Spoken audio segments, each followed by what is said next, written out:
In this video, I'm going to share with you how I apply copper patina to my stained glass projects. First, I have a bucket here filled with water. The product I use instead of soap is this NutriClean by Classic. And this is perfect for cleaning your project when you're done soldering, just to get the flux off of it, as well as to clean it after you've applied patina. Now the patina I'm going to be using is the Super Bright Copper Patina by Novacan. And I've already poured a little bit into a dish on the side here. So this blue liquid is the copper patina. And the reason I use a dish is because you can easily contaminate your bottle by dipping the brush from inside the bottle to your project and then back inside the bottle. You'll contaminate your patina. So it's always best to pour some out into a little container.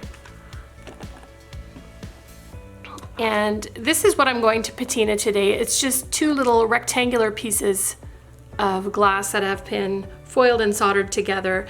This is actually a demonstration piece that I was using for showing the application of the placement of your foil on your glass.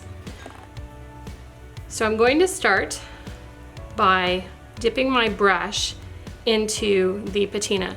Now this glass piece has already been soldered obviously, but it's been cleaned and dried. I find for applying copper patina, the best way to get a nice brilliant copper color is to start with a dry piece. Then we just brush the patina on. Now if you go over an area, you'll see it tends to kind of darken a little bit, and I find the copper, unlike the black, requires a little bit of a scrubbing motion to make it copper. Otherwise it comes out very, very dark. Now, as soon as you see it turn a brilliant copper color, it's gonna start to darken. So don't fret about that. As long as you see that it's turned that brilliant copper, if it gets dark again, that's okay. But you wanna make sure it doesn't start off dark and never get that brilliant shiny copper color.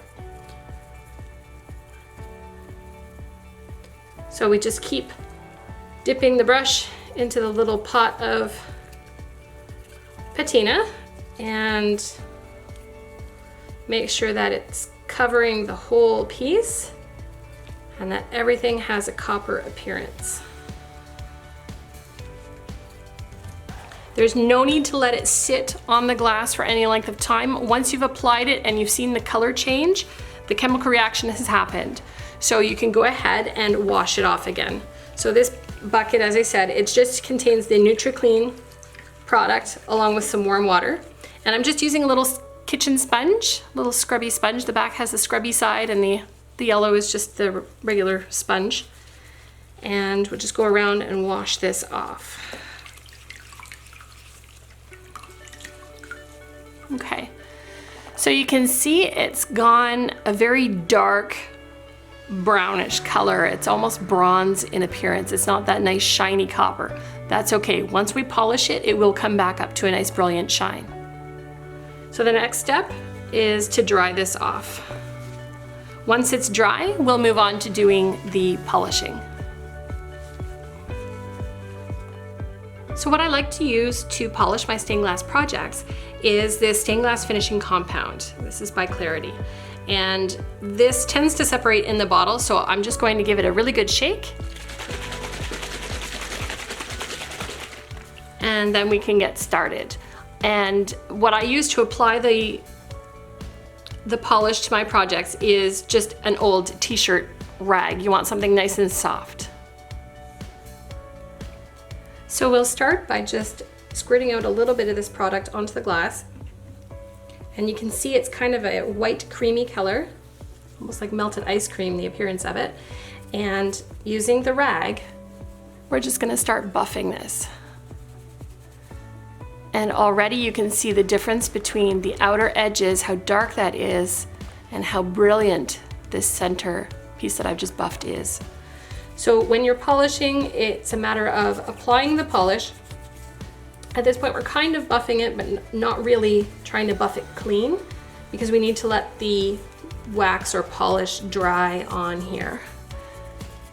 Once it's dried, then we'll come back and buff it all up perfectly clean. But you can see how much this is already starting to shine in comparison to what it was before. So here's that dark edge that I haven't done yet.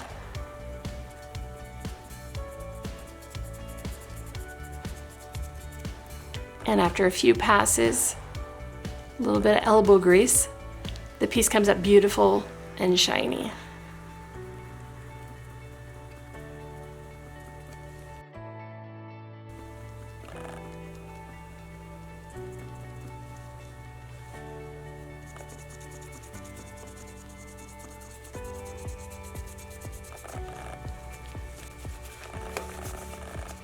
So now I'm going to let that finish drying, and I'll come back and buff off any dried polish once it's done.